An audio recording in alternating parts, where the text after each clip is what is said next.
Hello everybody and welcome to the desk tour.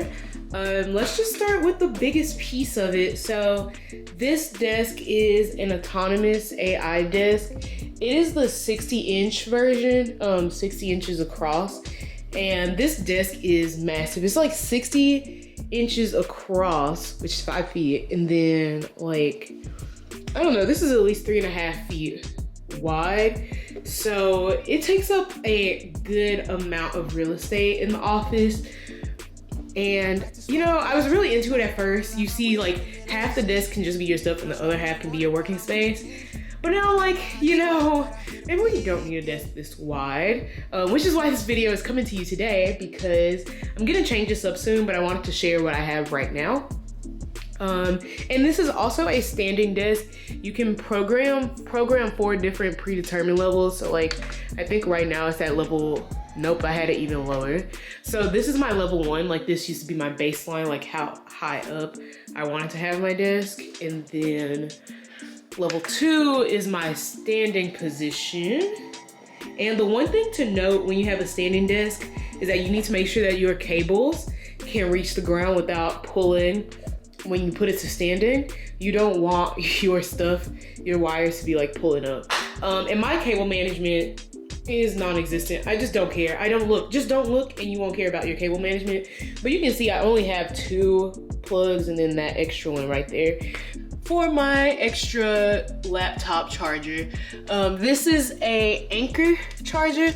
I really like the brand Anker. I've worked with them one time, but I had bought from them many times before I worked with them, and I still buy a lot of their products to this day. It's one of the only non-Apple brands that I trust.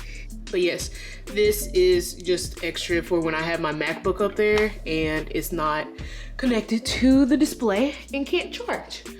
All right, so the truth of the matter is you will rarely find me working this way, but this is the first time I'm seeing it like this in a while.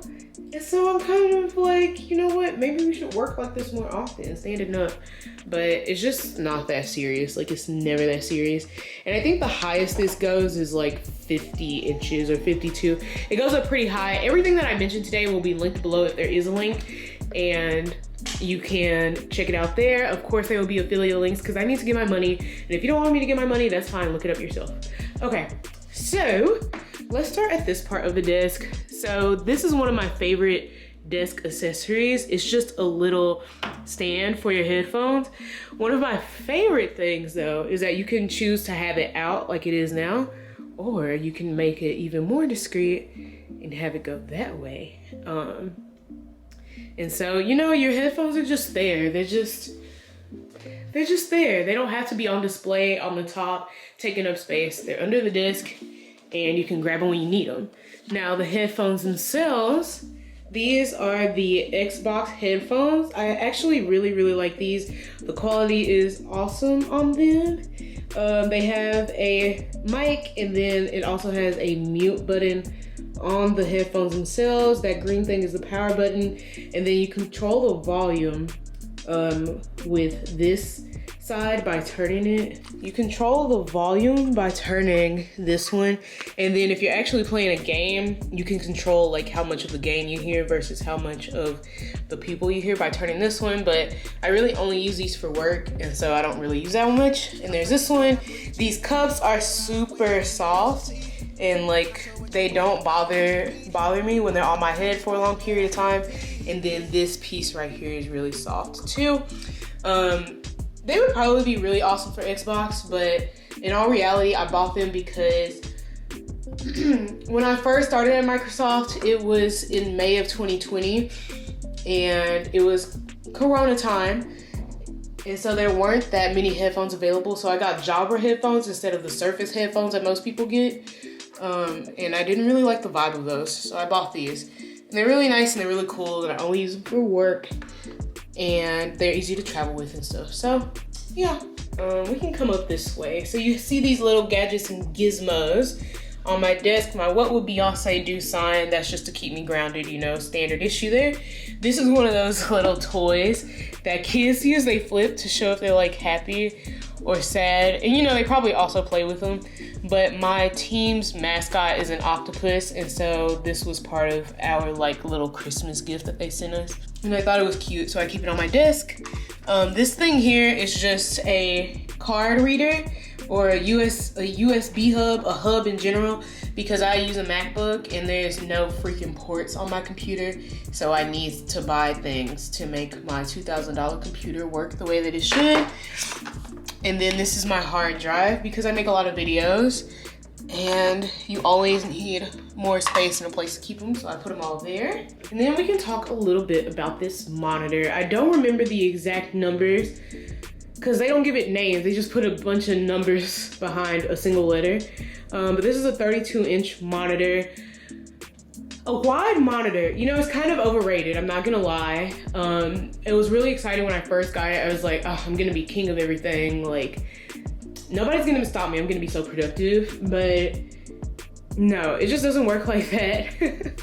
It's too much, especially if you try to use the laptop and this wide monitor. It's unnecessary. So now I clamshell this, and then I'll just use this as two separate screens. So at this point, I'm okay just having one extra screen because I work on my laptop so much because I want to move around when I'm working. And so like even having more than one screen, it's a nice to have for me, but I can manage with just a laptop. I know that is blasphemous in the dev world, but yeah, that's how I am. And you know what?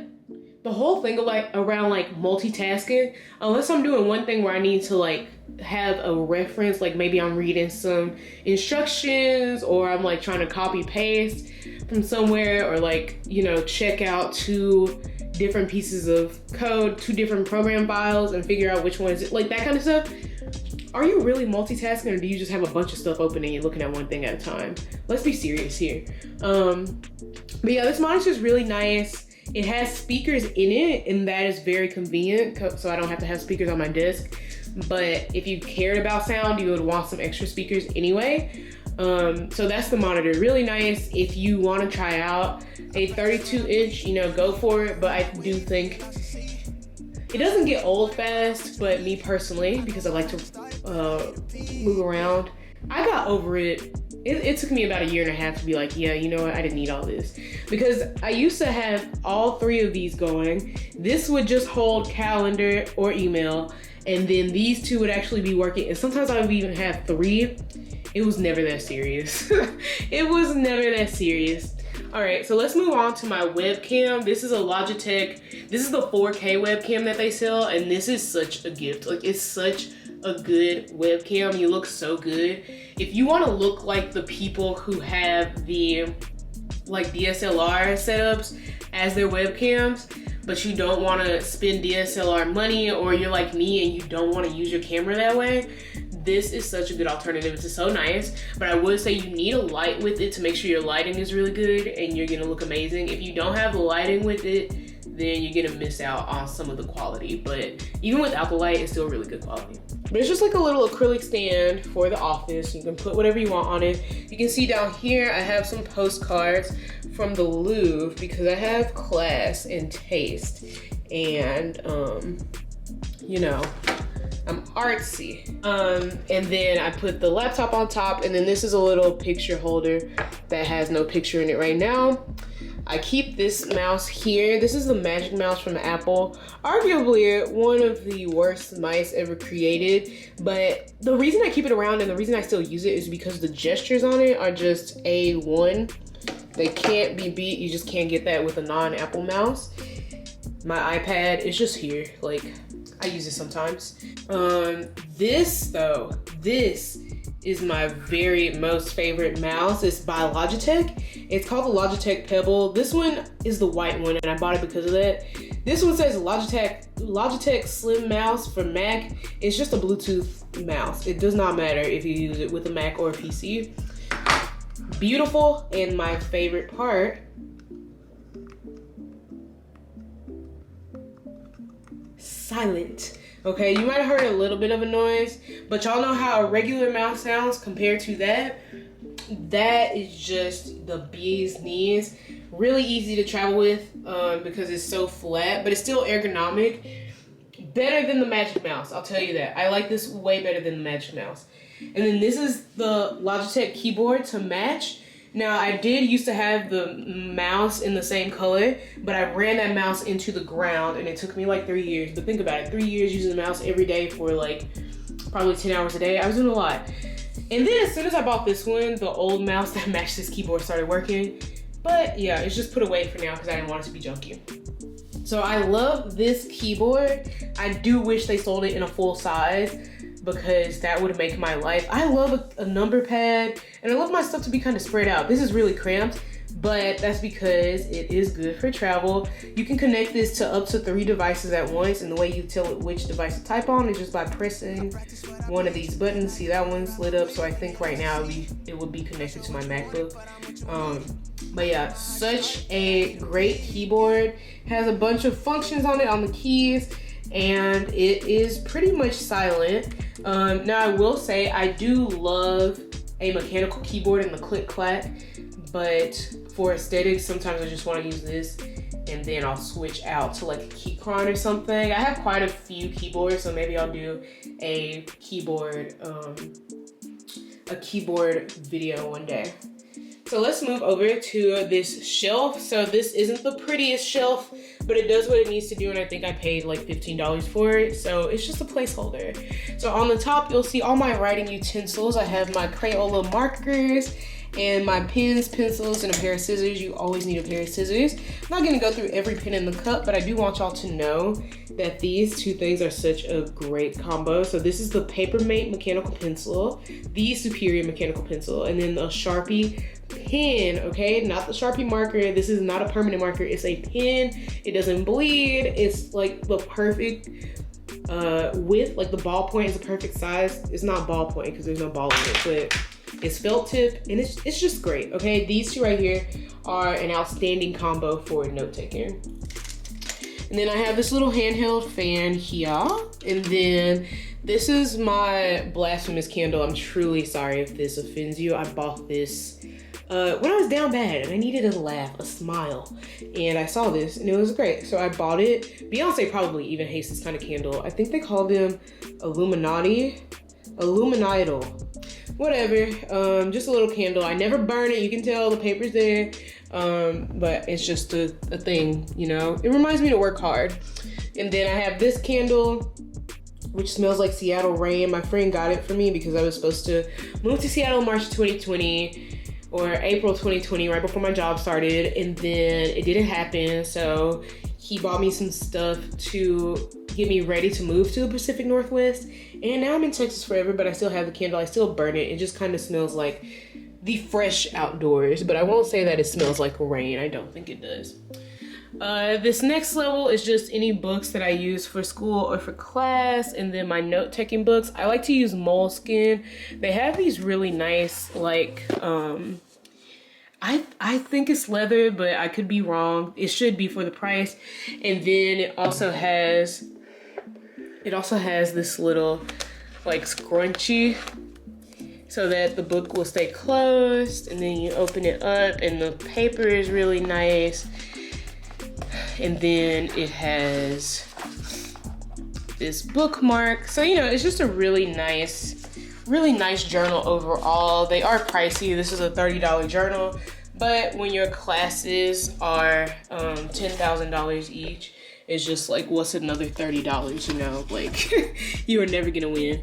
And then these are just documents and copy paper, nothing exciting there. Now, this is my chair. This chair is nothing to write home about, but it's $100, and it has done what it has needed to do for me since 2020. It's not cute. It does have, you know, this padding in the back here to try to help you out a little bit, but an office chair is an office chair is an office chair. And then I always keep some type of jacket. This week's pick is a nice little cardigan from Aerie. It's giving preppy academia, you know, it has some pockets too, so really cute there. And then the last thing I like to make sure that I have on my desk is a pair of slippers. These are the UGG slides with the sling back, and you can often find them on sale for like $50. So yeah, that is the desk tour. I hope that you all enjoyed it. And when I get my new desk set up, I'll let y'all know. Bye.